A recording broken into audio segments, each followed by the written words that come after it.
A blessed Sabbath day, everyone. This is Pastor Rex Frank, and welcome to Bible Faith Ministries. Friends, this is a special day because we are gathered in the presence of Almighty Father Yahweh. This is an amazing blessing to be invited by our Elohim and to have time to worship and magnify His mighty and powerful name. Friends, I encourage everyone today to focus and give all your attention to worshiping Him and receiving His powerful message. Can everyone say hallelujah? Hallelujah. All right.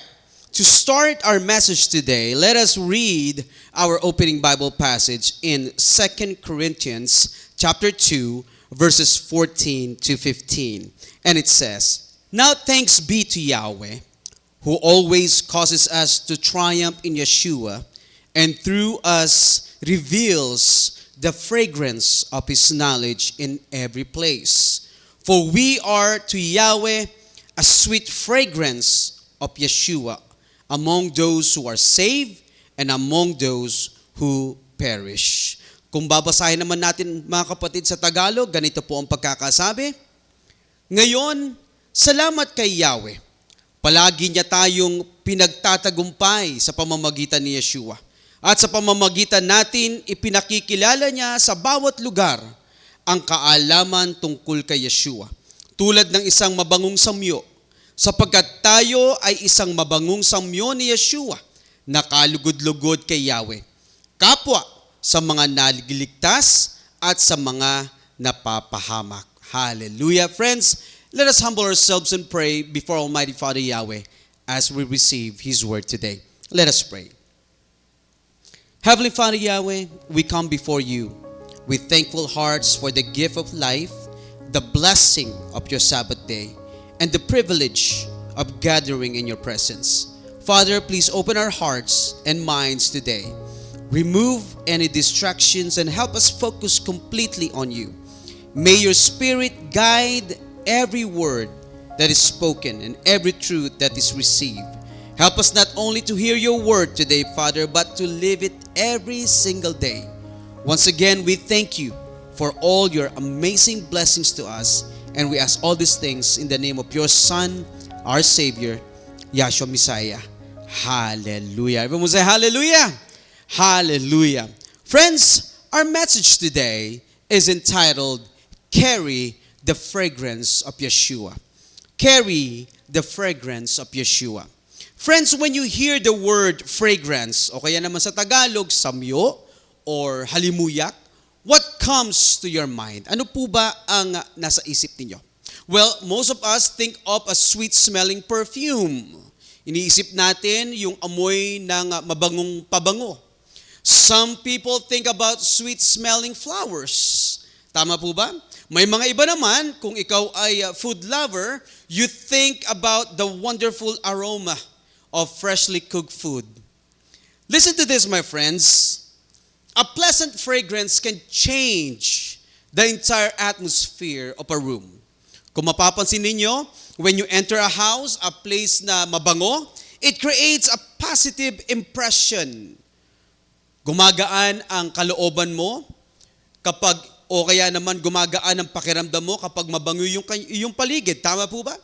You are drawn to the atmosphere because of the sweet-smelling fragrance. At kahit na wala ka doon sa lugar na iyon, tumatanim pa rin sa iyong isipan kung gaano kabango yung lugar na iyon when you just imagine it. The fragrance remains in your mind. Friends, here is the important lesson. A fragrance always leaves an impression. A fragrance always leaves an impression. And in the same way, every one of us lives an impression wherever we go. Lahat po tayo mga kapatid ay may naiiwang marka sa bawat lugar na ating pong pinupuntahan. Every conversation we have, every relationship we build, every home we enter, every workplace we step into, and every person we encounter is influenced by the kind of fragrance we carry. Some people leave behind a fragrance of negativity. Some people live behind the fragrance of anger, pride, arrogance, or selfishness. Others live a fragrance of kindness, peace, encouragement, and love. Friends, whether we realize it or not, our words and our action leave a lasting impression. Naaalala ng mga tao kung paano natin sila pinakitunguhan at kung ano ang ipinadama natin sa kanila kahit matagal na tayong wala. That is what the Apostle Paul is teaching us in our opening Bible passage doon po sa 2 Corinthians chapter 2 verse 14 to 15. When he speaks about the fragrance of Yeshua, he is not talking about a literal scent. The fragrance of Yeshua is His character made visible through our lives. Ito yung kanyang character, mga kapatid, na nakikita sa pamamagitan ng ating pong pamumuhay. His love, His holiness, His compassion, and His faithfulness through us. Kung papansinin po ninyo mga kapatid doon sa ating pong opening Bible passage, doon sa 2 Corinthians chapter 2 verses 14 to 15 mga kapatid, friends, Apostle Paul did not say we are to spread our own reputation. Apostle Paul did not say that we need to spread our own success or our own opinions. We are to make Yeshua known through the way we live. Remember this, my friends, every day, we are sending a message through the way we speak, the way we act, and the way we treat others. Does that message point people to Almighty Father Yahweh and to our Messiah Yeshua? Or does it point only to us? Wherever we go, my friends, we are leaving something behind. Every conversation, every decision, every reaction, and every relationship leaves an impression on those around us. Tama po ba? And it is unfortunate, my friends, that some people leave behind a fragrance of anger. Others leave a fragrance of pride, selfishness, negativity, or dishonesty. Those things, my friends, push people away rather than draw them closer to our Almighty Father Yahweh.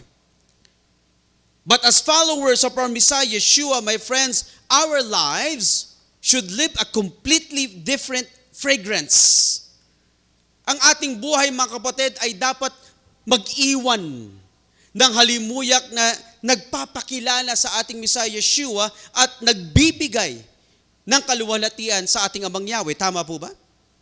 When people meet us, look at this, my friends. When people meet us, they should see Yeshua reflected in the way we speak, the way we act, and the way we love others. Dapat pag-ibig, mga kapatid, ang maranasan nila, hindi galit. Dapat ang nararanasan po nila kapag tayo kanilang kausap ay kapayapaan, hindi kaguluhan. Dapat pag-asa, hindi panghihina ng kalooban at kabutihan, hindi kalupitan. Friends, tandaan po natin, our character gives credibility to our message. When our lives match our words, my friends, people see that our faith is real. And that is why Abba Yahweh is not only concerned with what we know about Yeshua, His Son, He is also concerned with whether the character of His Son, Yeshua Messiah, can be seen in us. Alam niyo mga kapatid, this world needs people who reflect the beautiful character of our Messiah. Listen to what Yeshua said in Matthew chapter 5, verse 16. Napakaganda. Ang sabi po, let your light so shine before men that they may see your good works and glorify your Father who is in heaven. Can everyone say hallelujah? Friends, kung mapapansin ninyo ito, hindi sinabi ni Yeshua Messiah na maririnig lamang ng mga taong ating mensahe. Hindi niya sinabi na ang ating mga salita ang unang mapapansin ng mga tao, kundi anong sinabi niya, makikita nila ang ating buhay. Makikita nila ang ating pag-uugali, ang ating pamamaraan ng pamumuhay at sa pamamagitan nito, anong sabi? Maituturo natin sila tungo kanino? sa ating Amang Yahweh. Friends, today the question is not what do people hear from us. The real question is, what do people experience when they encounter us? Do they experience the fragrance of our Messiah Yeshua? Friends, listen up. When people meet us, do they experience the fragrance of Yeshua or the fragrance of the world? Alam niyo mga kapatid, Abba Yahweh did not call us to simply believe in Yeshua. He called us to become more like our Messiah Yeshua.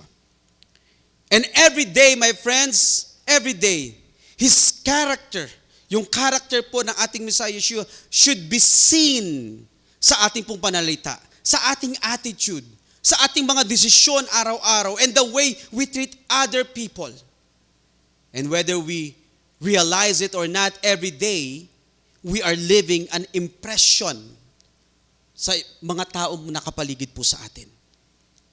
Ang ating mga salita, ang ating pag-uugali, pati yung kilos natin, nagpapakita kung sino talaga tayo. Maaaring makalimutan ng mga tao ang ating mga salita, pero maaalala nila kung paano natin sila pinahalagahan o nasaktan. And that's why our character matters. Our life may be the only Bible some people will ever read. Before they listen to our message, they will first watch the way we live. Tama po? Friends, remember this. People will not remember us because of our success. Ulitin ko mga kapatid. People will not remember us because of our success. They will remember us because they saw the character of Yeshua Messiah in our lives. And that's the kind of life points people to our Almighty Father Yahweh. So today, my friends, let us ask ourselves one simple question. What kind of fragrance am I leaving behind? When people see my life, kapag nakikita ng tao ang aking buhay, do they see more of Yeshua o ang nakikita nila yung sarili ko lamang? Friends, kung ang ating buhay ay dapat magdala ng halimuyak ng ating Messiah Yeshua sa ibang mga tao o sa lugar kung saan tayo pupunta, dapat alam natin kung ano ang itsura ng fragrance na yon o yung halimuyak na yon na dapat nating dalin kagaya ng ating Messiah Yeshua. So ngayon mga kapatid, pag-aaralan natin ang tatlong magagandang katangian ng ating Messiah Yeshua na dapat makita rin ng mga ibang mga tao sa ating buhay araw-araw. First, we will see the fragrance of obedience and faithfulness. Second, we will learn about the fragrance of encouragement. At yung pangatlo, mga kapatid, we will discover the fragrance of compassion. Listen to this. When these fragrances, itong tatlong ito, itong fragrance of obedience and faithfulness, fragrance of encouragement, fragrance of compassion, mga kapatid, pag itong mga fragrances na ito, mga kapatid, ay present sa ating pong buhay, people will not only hear about our Messiah Yeshua, they will experience Abba Yahweh's love, His kindness, and His presence through us. Can everyone say hallelujah? So, with that in mind, mga kapatid, let us look at the life of a man who beautifully demonstrated the fragrance of obedience and faithfulness. Let us talk about Noah. Lahat tayo po ay nakikilala po natin si Noah. See, when most people hear the name Noah, ang palagi po nilang naiisip ay yung ark. Tama po ba? Yung barko. Naiisip nila yung the great flood. Naiisip din nila yung mga animals. However, my friends, the greatest lesson of Noah's life is not about the ark. Okay?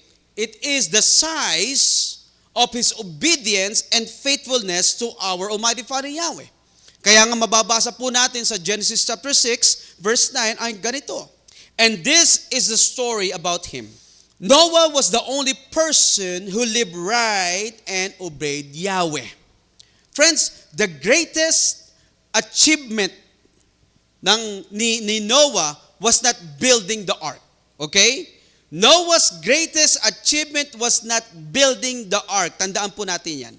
His greatest achievement was being obedient and faithful to Almighty Father Yahweh. The ark was simply the evidence of an obedient heart, mga kapatid. At kung babasahin natin ang kwento po ni Noah, nabuhay po siya noong panahon na yung mga tao po, mga kapatid, ay tumalikod kay Amang Yahweh. Mababasa po natin yan sa Genesis chapter 6, verse 5. Ganito po ang pagkakasabi. Yahweh saw how bad the people on earth were, and that everything they thought and planned was evil. Nakita niyo mga kapatid? Nung panahon po ni Noah, ang kasamaan ay hindi na itinuturing mali. Dahil yung kasamaan, mga kapatid, naging normal na lang na ginagawa ng mga tao. Ang mga tao po, mga kapatid, ay mas sinusunod ang sarili nilang kagustuhan kaysa dun sa kalooban ng ating Amang Yahweh. Does that sound familiar?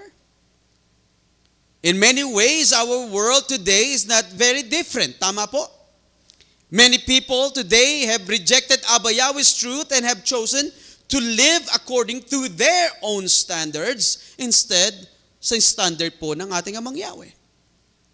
Pero, tingnan niyo mga kapatid, hindi ginawang dahilan ni Noah ang kasamaan ng mundo para sumuway sa ating Amang Yahweh. Sa halip po, mga kapatid, pinili niyang manatiling masunurin. Pinili niyang maging matapat at lumakad kasama ng ating Amang Yahweh.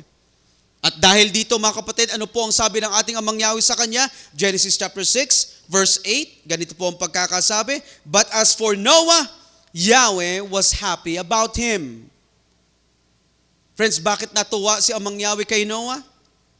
Hindi dahil siya ang pinakamagaling na tao, hindi dahil siya ang pinakasikat na tao that time, kundi dahil pinili niyang sumunod at maging tapat sa ating Amang Yahweh. Kahit na halos lahat ng tao nung kanyang kapanahunan ay tumalikod na sa ating Ama. Mga kapatid, mga kaibigan, yan po ang tunay na fragrance of obedience and faithfulness. Kagaya ng ginawa po ni Noah. Always remember this. Ang pagsunod at pagiging matapat ay hindi nasusukat kapag madali po ang buhay. Nasusukat po ito kapag mahirap, kapag may mga challenges, kapag may mga problemang kinakaharap. Subalit, kahit may mga challenges, mga kapatid, kahit may mga problema na kinakaharap, pinipili pa rin nating gawin ang kalooban ng ating Amang Yahweh. Can everyone say hallelujah? Hallelujah.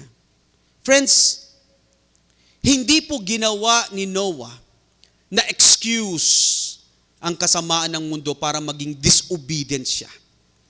Para maging unfaithful siya. Hindi po siya, look at this my friends, hindi po nakisabay si Noah sa mga ginagawa ng mga tao that time. Dahil pinili niyang maging matapat at masunurin sa ating pong Amang Yahweh. Hallelujah! Kahit na siya po ay nag-iisa kasama ng kanyang pamilya, siya po, mga kapatid, mga kaibigan, ay lumakad ayon sa kalooban ng ating Amang Yahweh. Despite the wickedness around him, despite being mocked and ridiculed, Noah chose to obey and remain faithful to our Almighty Father Yahweh. Mga kaibigan, ganito rin po mga kapatid, ang hamon sa atin ngayon, sa ating kapanahunan. Ang tanong mga kapatid, handa po ba tayong sumunod? Handa po ba tayong maging matapat sa ating Amang Yahweh katulad po ni Noah?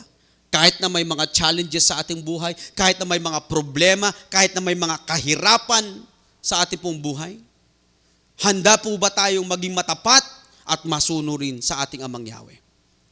Friends, listen to this. Anyone can obey when life is easy. It is easy to follow Abba Yahweh when everyone else is doing the same thing. However, my friends, True obedience and faithfulness are revealed when we keep following Abba Yahweh, even through hard times. Friends, during Noah, he had to make a choice. Sa ating kapanahunan ngayon, mga kapatid, kailangang pumili rin tayo. Will we follow the crowd or will we follow Abba Yahweh? Katulad po ng ginawa ni Noah.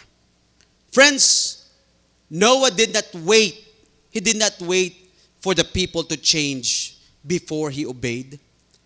Noah did not wait for people to agree with him. Noah chose, listen to this, Noah chose to be obedient and faithful because his desire was to please Abba Yahweh above everyone else. Can everyone say hallelujah? Hallelujah. Iyan po mga kapatid, ang fragrance of Yeshua. Kahit mahirap ang sitwasyon, hindi tayo tumitigil sa pagsunod sa ating Amang Yahweh. The fragrance of obedience and faithfulness is seen in the small decisions we make every day. It is seen when we choose truth over convenience, obedience over compromise, and faith over fear. Hindi man tayo tulad po, mga kapatid, ni Noah na nagbibuild ng arko o ng ark, mga kapatid, o ng barko. Pero araw-araw, binibigyan tayo ni Abba Yahweh ng pagkakataong piliin ang pagsunod at pagiging matapat sa Kanya. Listen to this. Every time we choose to obey and be faithful to Almighty Father Yahweh, we are spreading the fragrance of Yeshua. Every time we stand for what is right, we reflect Yeshua's character to the people around us. So let me ask you this morning, my friends, what kind of fragrance does your life leave behind? Ano ang naiiwang epekto ng iyong buhay sa mga tao? When people see your life, do they see someone who is faithful to Abba Yahweh or someone who simply follows the crowd? Every day, listen up. Every day is an opportunity to carry the fragrance of Yeshua. Kaya manatili tayong masunurin, manatili po tayong matapat sa ating Amang Yahweh upang makita nila ang kabutihan at pag-ibig ni Amang Yahweh sa ating pong buhay. Can everyone say hallelujah? Hallelujah. Friends, another beautiful fragrance that our world desperately needs today is the fragrance of encouragement. The fragrance of encouragement. Alam niyo mga kapatid, we live in a world right now filled with what? Discouragement. Tama po? Maraming mga tao ngayon ang gumigising araw-araw na may mga kinakaharap sa buhay na hindi nakikita ng iba. May mga takot sa kanilang mga puso, may mga malungkot, may mga nadidismaya o nag-aalala kung ano ang mangyayari sa kanila pong kinabukasan. Minsan nga nakikita mo sa labas ay nakangiti sila pero meron palang sugat ang kanilang puso. Kung minsan makikita mo tahimik sila, tahimik yung tao pero marami palang dinadalang suliranin. Alam niyo mga kapatid, ang kailangan ng mga taong ganito ay isang taong magpapaalala sa kanila na may pag-asa pa rin na magmumula sa ating Amang Yahweh. Tama po ba? And this is why the fragrance of encouragement is so powerful. A few kind of words can give strength. Tandaan po natin yan. A simple prayer can bring hope sa mga taong may ganito mga problema.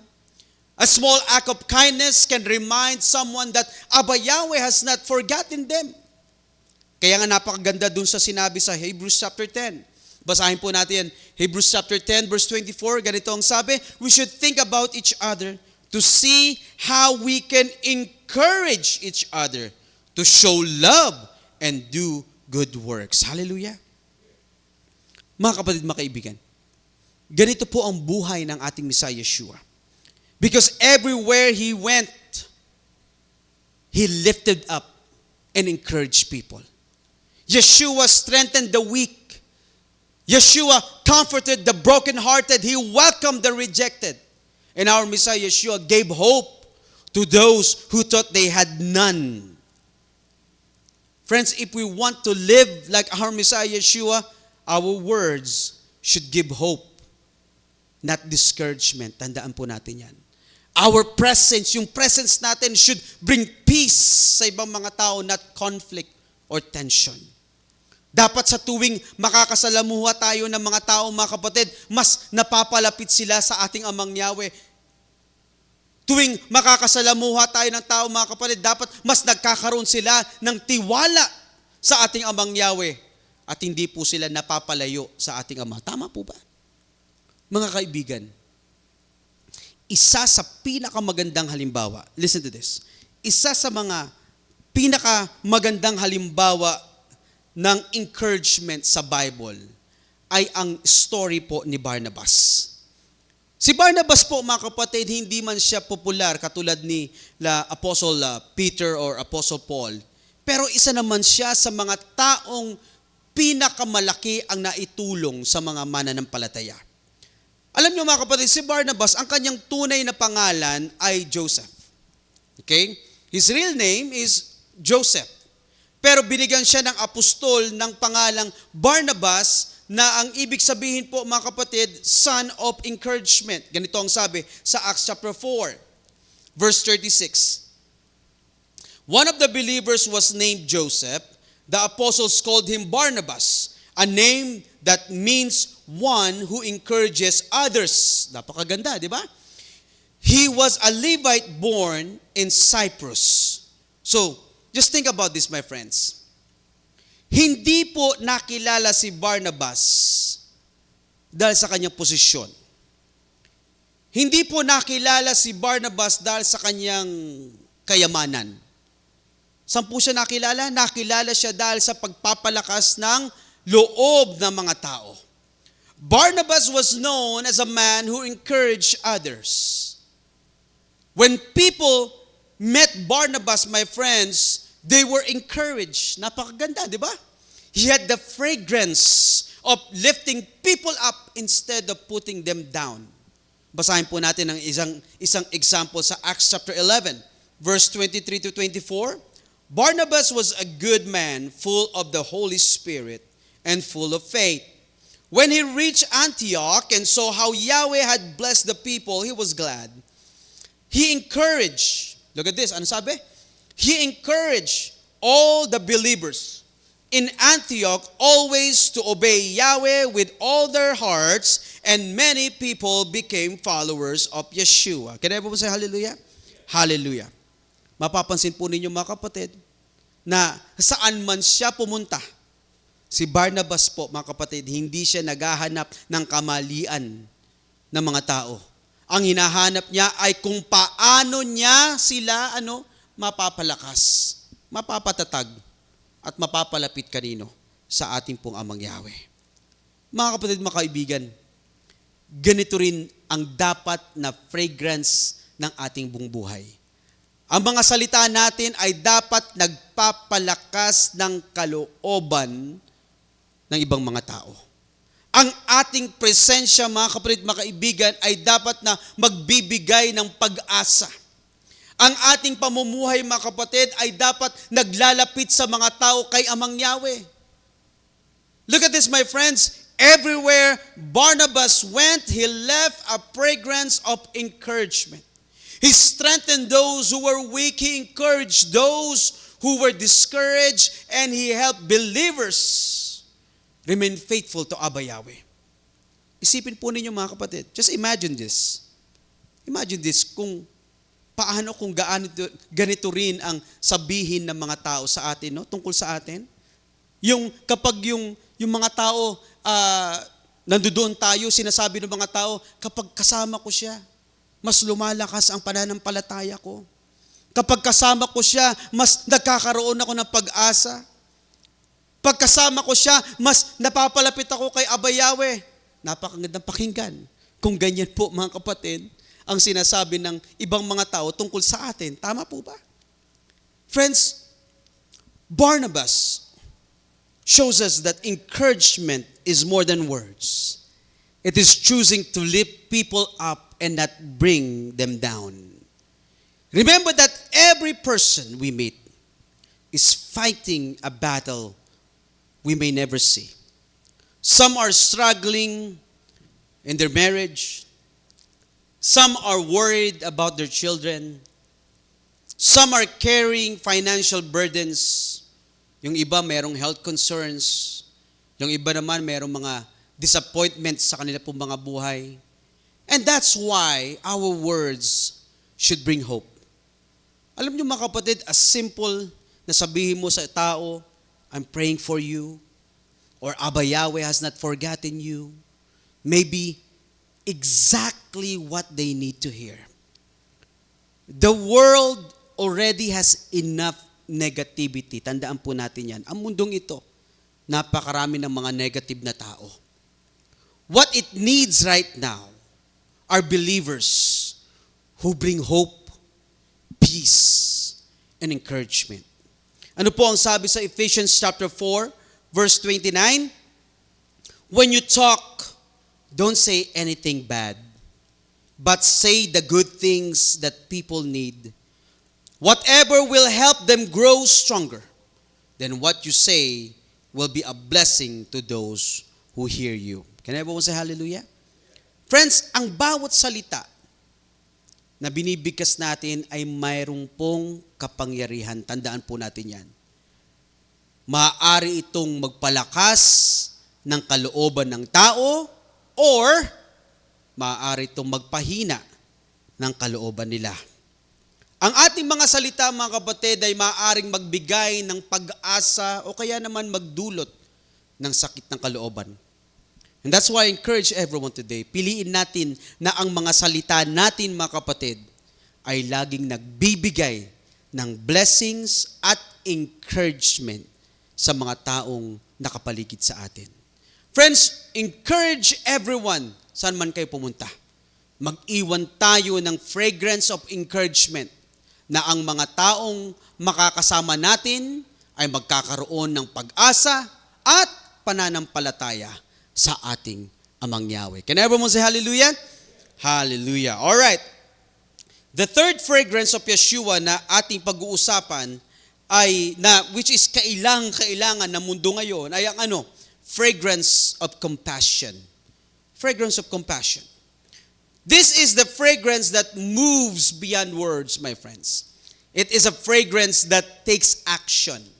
When we look at the life, my friends, yung buhay ng ating Messiah Yeshua, we will see that He was constantly moved with compassion. At kung babasahin lamang natin ang kanyang mga ginawa, our Messiah Yeshua never ignored those who were hurting. He never turned away from the sick people, yung mga hungry na tao. He never turned away from the people who were lonely, who were rejected, or those who had lost hope. Yeshua saw their need. Nakita ng ating Messiah Yeshua ang kanilang pangangailangan, and Yeshua responded with love and compassion. Hallelujah. So to help understand, my friends, what true compassion looks like, let us turn to one of the most powerful parables that Yeshua ever taught. Ito po yung the parable of the Good Samaritan. Mababasa po natin yan sa Luke chapter 10.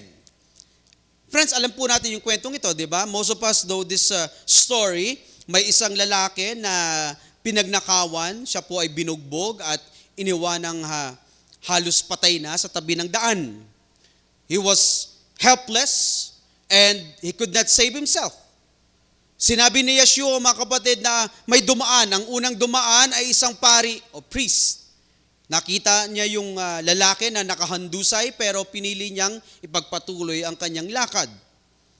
Pagkatapos nito, sumunod naman na dumaan ay isang Levite o yung Levita. Nakita niya rin yung lalaki pero hindi rin siya tumulong at nilagpasan niya rin yung lalaki na nakahandusay. So the priest and the Levites saw the condition of this man but they did not stop and they did not help him. However, my friends, may dumang isang Samaritano o Samaritan nang makita niya ang lalaki, nahabag siya, hindi siya nagdalawang isip, natulungan nito. Anong ginawa niya? Huminto siya, tumulong at inalagaan yung lalaki. Friends, ang fragrance of compassion is not just what we say.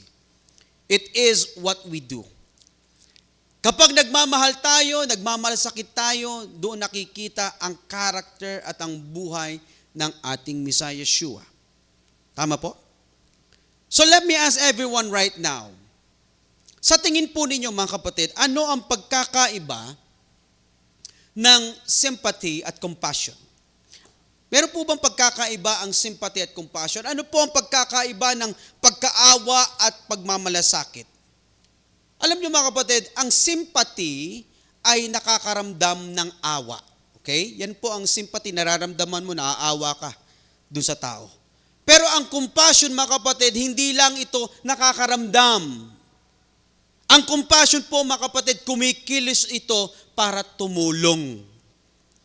Sympathy feels, compassion acts. Nakita niyo mga kapatid? Sympathy feels, but compassion acts. Ang pagkaawa ay nakakaramdam, pero ang pagmamalasakit, kumikilos. This is exactly how Yeshua treated people. He did not turn away from those who were hurting. He touched the lepers. Kung natandaan po ninyo yun, tama?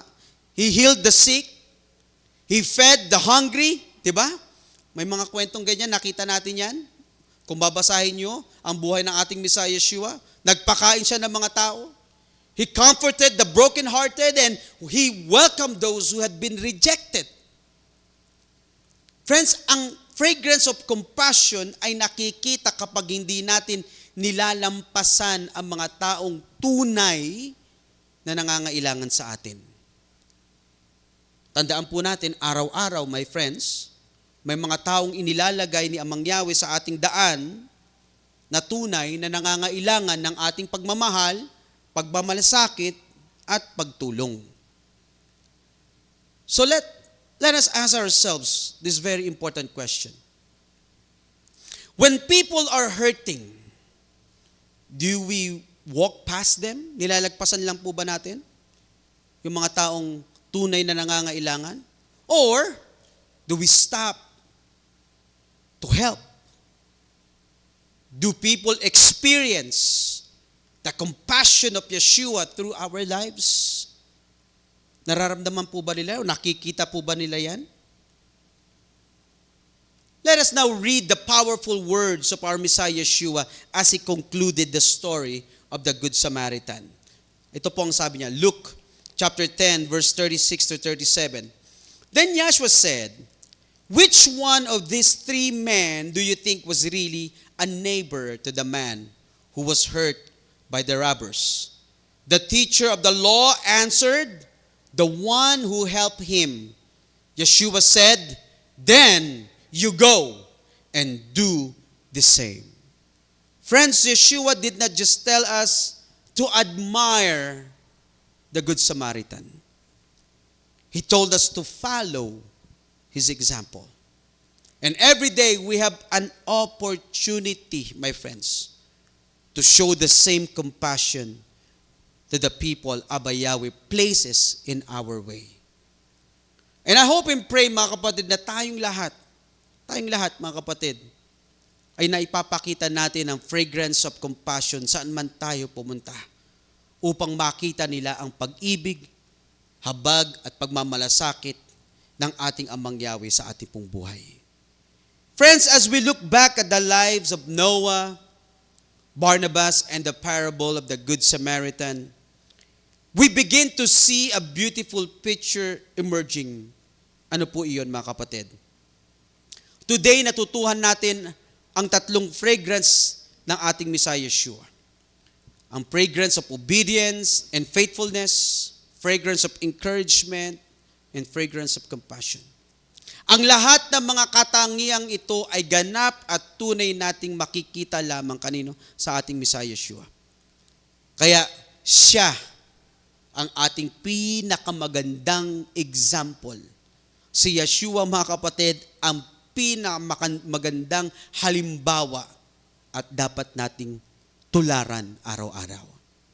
Like Noah, Yeshua was completely faithful to his father. From the beginning of his ministry until his final breath, Yeshua never compromised.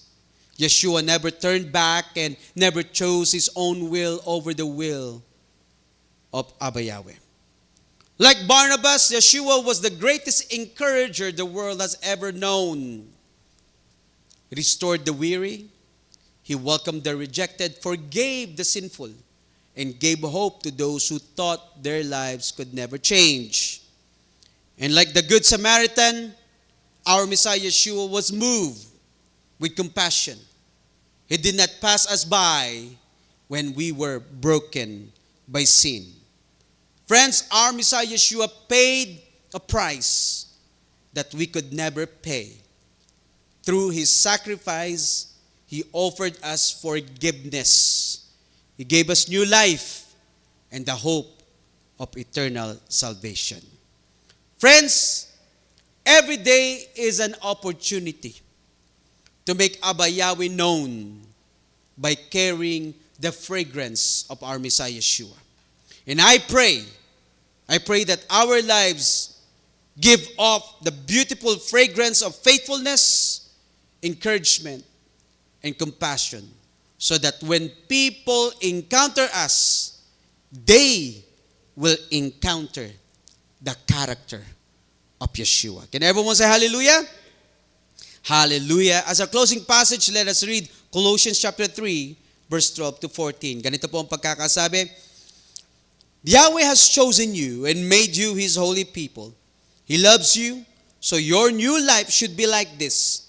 Show mercy to others. Be kind, humble, gentle, and patient.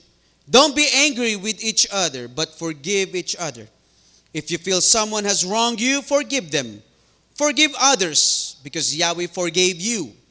Together with these things, the most important part of your new life is to love each other. Love is what holds everything together in perfect unity. Can everyone say hallelujah? Hallelujah. Friends, this is what the fragrance of Yeshua looks like. It is a life marked by kindness, humility, patience, forgiveness, compassion, and above all, love. The world may never read the Bible, but they will read our lives every single day. Before they listen to our message, they will watch our character. Before they hear our words, they will see our example. May our lives, my friends, point people not to ourselves, but to Almighty Father Yahweh and to our Savior, Yeshua, Messiah. Can everyone say hallelujah? Hallelujah. Friends, sumainyo nawa ang kapayapaan ng pag-ibig at pananampalataya na nagmumula sa ating Amang Yahweh at sa ating Messiah Yeshua. Pagpalain nawa ng ating Messiah Yeshua ang lahat na nagmamahal sa Kanya ng tapat. Tumayo po tayo manalangin.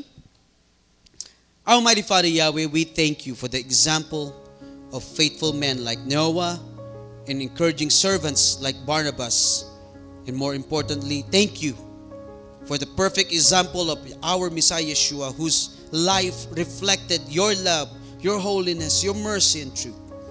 Father, forgive us for the times when our attitudes, our words, and our actions have failed to reflect His character. Forgive us for the times we have allowed fear, pride, or anger, or impatience, or sometimes selfishness to take the place of your Spirit in our lives. Father, teach us to walk faithfully like Noah. Help us remain committed to you even when the world chooses a different path.